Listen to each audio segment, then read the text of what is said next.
don't know, man. So I went back and I started like reading the rules. I started thinking, maybe we go check out the Ford dealership.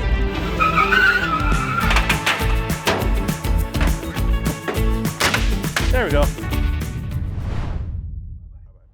All right, guys, so here is the Ranger in all its glory. This is a 93 4.0. It is the two-wheel drive, even though the tires are four-wheel drive. He said he was gonna turn it into a rock crawler. That was the previous owner's statement. Anyways, yeah, that's because there is a massive fuel leak up in here, up behind there. It's nice, it sprays out nicely. Everything else, though, is pretty clean. He did strip out the air conditioner for me already, so that's kind of nice. Also, guys, just so you know, there's a few different engines that came in this. This is a 93. I think it was the first year that this 4.0 V6 came out. It's quite a bit bigger for not a lot more horsepower, like 230 horsepower or something like that. Really big engine. Can't do any power adders. You know, nice tune-up is all I'm really gonna do. It did come with a new radiator, which is nice, and a new electric fan. You know, that's always nice to have. No clutch fan on the front here. Other than that, you know, you can't really mod these things. They're just gonna be, you know, you can lighten them up a little bit on the interior and put the racing seat in. I'm gonna be using these Kirkies here. Well, one of these Kirkies. That was from the Tesla that I hated so much. But in oval racing, what you really want is this side bolster.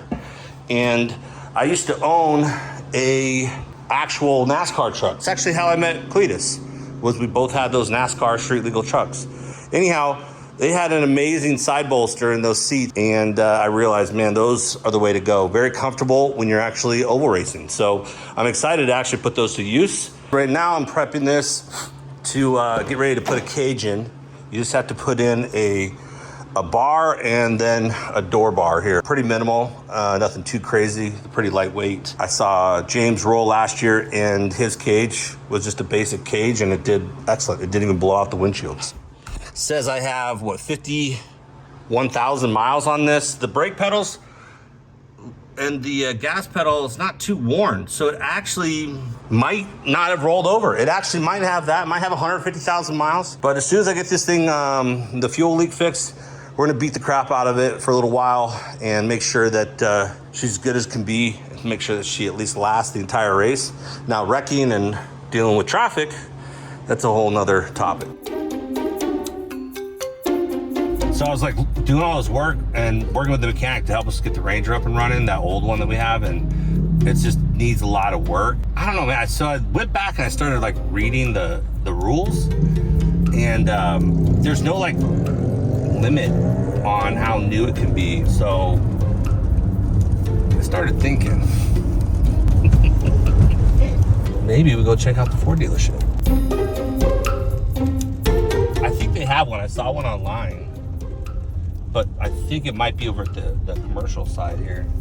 Actually, look, right here. Not that one, but this one, look. This one right there. That's exactly the one, I think. All right, well, it was available.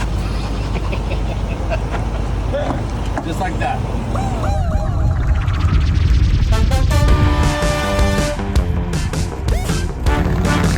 You want to race? Yeah. I got sport mode, baby.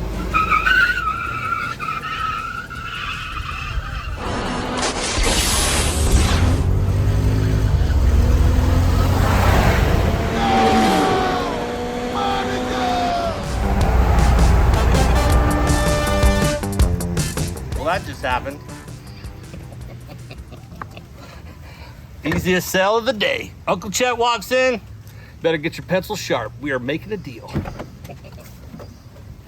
So it's a 2022, fresh off the showroom floor. She is a work truck, but don't be fooled by that because these all have the exact same motor that the brand new ones have. 2.3 inline four. The same motor that goes in a Mustang. Pushing out about, I don't know, 80, 90 pounds of boost with these bad boys. And yeah, you get about 70 miles a gallon with this hog. So I don't have to come in and refuel, we all know that. It's got these Michelin, these are special matched. Actually, I ordered them earlier. They put them on for me. They're special matched just for the Freedom Factory. Michelin's gonna be coming out with that later. We'll talk about that later as a sponsor. But other than that, she's what people would call a stripper, but I got air conditioning, I got cruise control, you know, if I need to take a break during the race, because I'm out in front so far, I'm just kicking everybody's ass and kind of getting bored with things, you know. I might want to call my family and friends and just have a chat, so it's got Bluetooth as well. We got some new rims and tires coming for real. We have we got a cage being put in, we got a Fat Boy racing seat, fresh out of a slightly damaged Tesla, and so I'm going to be putting like a nice flat, you know, I don't know, think of like aluminum tonneau cover with a nice little wing for a little extra downforce, because I'll be going so fast with my 2.4 EcoBoost. That's 2.3. Don't act like I don't know what I just bought here, okay? Oh, she's wet.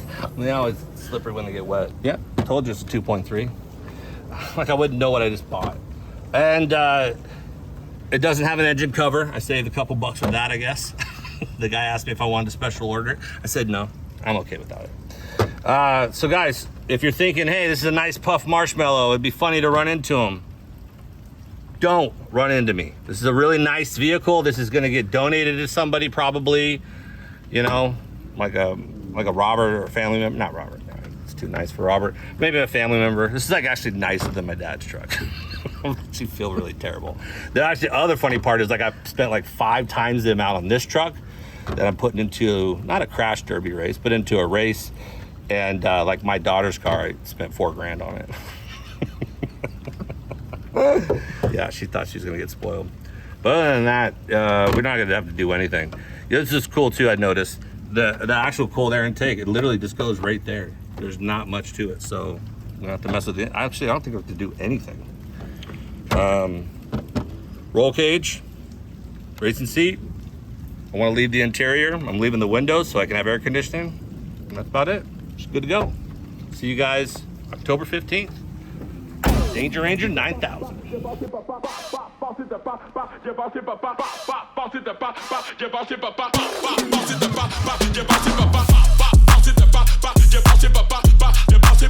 All right, guys, here we are, my buddy Brandon's shop. Dirty Fabs down here in Queen Creek, Arizona. We are here to pick up and finish up the black truck actually. And the white one, we have to add a couple safety features. Get the cage bolted in, mounted into this one, and do a few other little things I want to try on this. All right, everybody, this is Brandon. He owns a Dirty Fab, and really stepped up big for me to get this one done and the new one that we're gonna be doing here in a minute. Yes, sir. So kind of go over kind of what you did and what you threw in here for us. Pretty much started taking all the interior out, getting everything all set up. A lot of prepping, getting all the sound deadening stuff out, having to clean all the paint off. And we started bending up the main hoop, getting that set, because that's the first part that you start with. Then we got the harness bar in, got the height set, everything, got it tacked in, and then started on the door bars. What tube is this anyways? This is a 1 3/4 GOM. Yeah, and I see you welded it. Oh yeah. Instead of bolting it in. Yeah, it's a lot stronger that way. I feel more comfortable actually welding everything in. And you trimmed up that seat. The seat was a little big on the flanks, so yeah, we can get in and out of it. Also, we bought a new steering wheel to throw on, but it's not splined. It's actually like notched. Did you guys find that one? No, we'll have to find one later to throw in there. But for now, I say we'll help you get this thing wrapped up. Perfect. All right. Sounds good. Sounds good. Cool.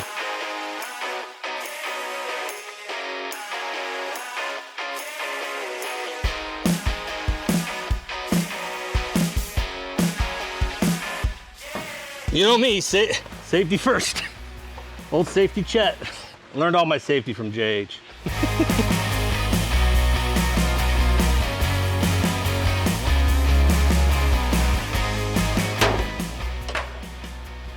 And look at how nice the airflow is. I mean, if you look directly in there, look at that. It's gonna be as fresh air as it can get. No need to monitor intake temps on this bad boy. That's why I can never work in the shop. The billable hours. Well, what you gave me here, sir, was this ridiculous 3M tape. It took me 6 hours to get it off. Hold on. 30 horsepower, just like that. Super easy. All right, so another power adder is this amazing little wing. It's a perfect 55-degree angle set up specifically for the Ford Ranger. I also was watching Derek with Vice Grip. He had a nice tonneau cover on, and when he rolled over, not that I'm gonna roll over, or this is gonna roll over, he talked about how well and how much tighter it kept the bed in order. And I figure it adds a little bit more stiffness to the whole entire truck. So on top of the fact that it adds horsepower and aerodynamics. So that's why we did this instead of just delete the rear. The one thing I will warn you though is maybe you shouldn't do aluminum. It's extremely expensive. If I told you how much I spent on this, basically about the same on the 2 pieces of aluminum for both trucks, costs about the same as what I paid for this entire truck.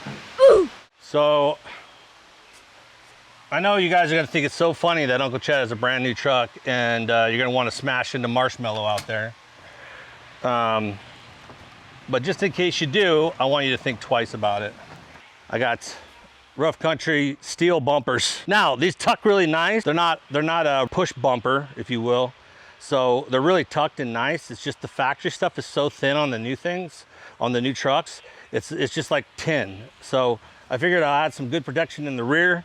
Last year I saw a guy running with his full hitch and his everything, you know, attached to it still. So I feel pretty good about the rear. Hopefully they don't give me too hard of a time about that, but it's tucked in nice and it's really just for my protection. I'm honestly not gonna be ramming people with it. I just know how things are with these little newer modern trucks. Like they're all designed to crumple up like that, and I just don't want someone to get into me and then crumple up and ruin my whole night just because it's thin and it punctured in on the tires or something like that. So, and yes, I painted it myself. That's why it looks so good. Oh, powder coated, sorry, yeah, powder coated. It's out here baking right now. And that's how hot it is in Arizona. You can just bake it right out in Arizona. Our first modification we're gonna do to the white truck is super sweet grill.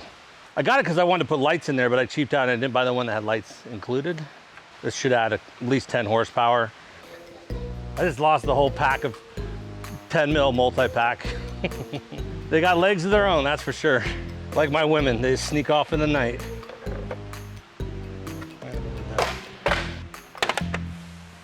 Oh.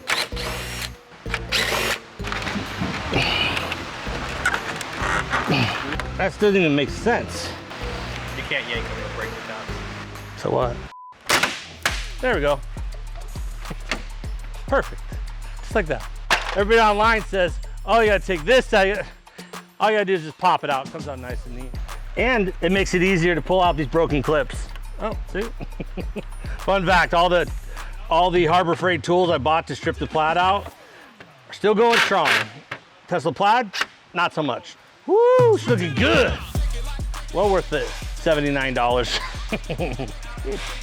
Got my Stormtrooper front end. We're not using this ever again, so there we go.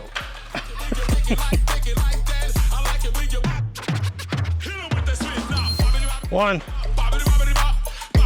20 minutes, they said.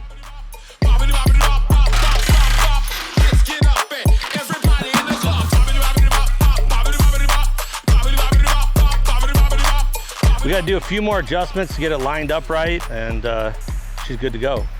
We're gonna move this one over and pull the black truck out and get this one set up so you can start measuring it up to put the cage in there. So guys, like how much do you think I'm really pushing the rules here? I mean, it's literally a flat bumper. It tucks nice and neat. It's not much more aggressive. It's not aggressive, I don't think, compared to the original. I mean, the rules clearly state no push bar, and it's not a push bar in any sense of the word. So it's more for my safety. Yeah, it's for my safety. Don't you guys agree? I agree. Oh, my nuts. Perfect. Oh yeah, and that armrest, it's gonna be nice.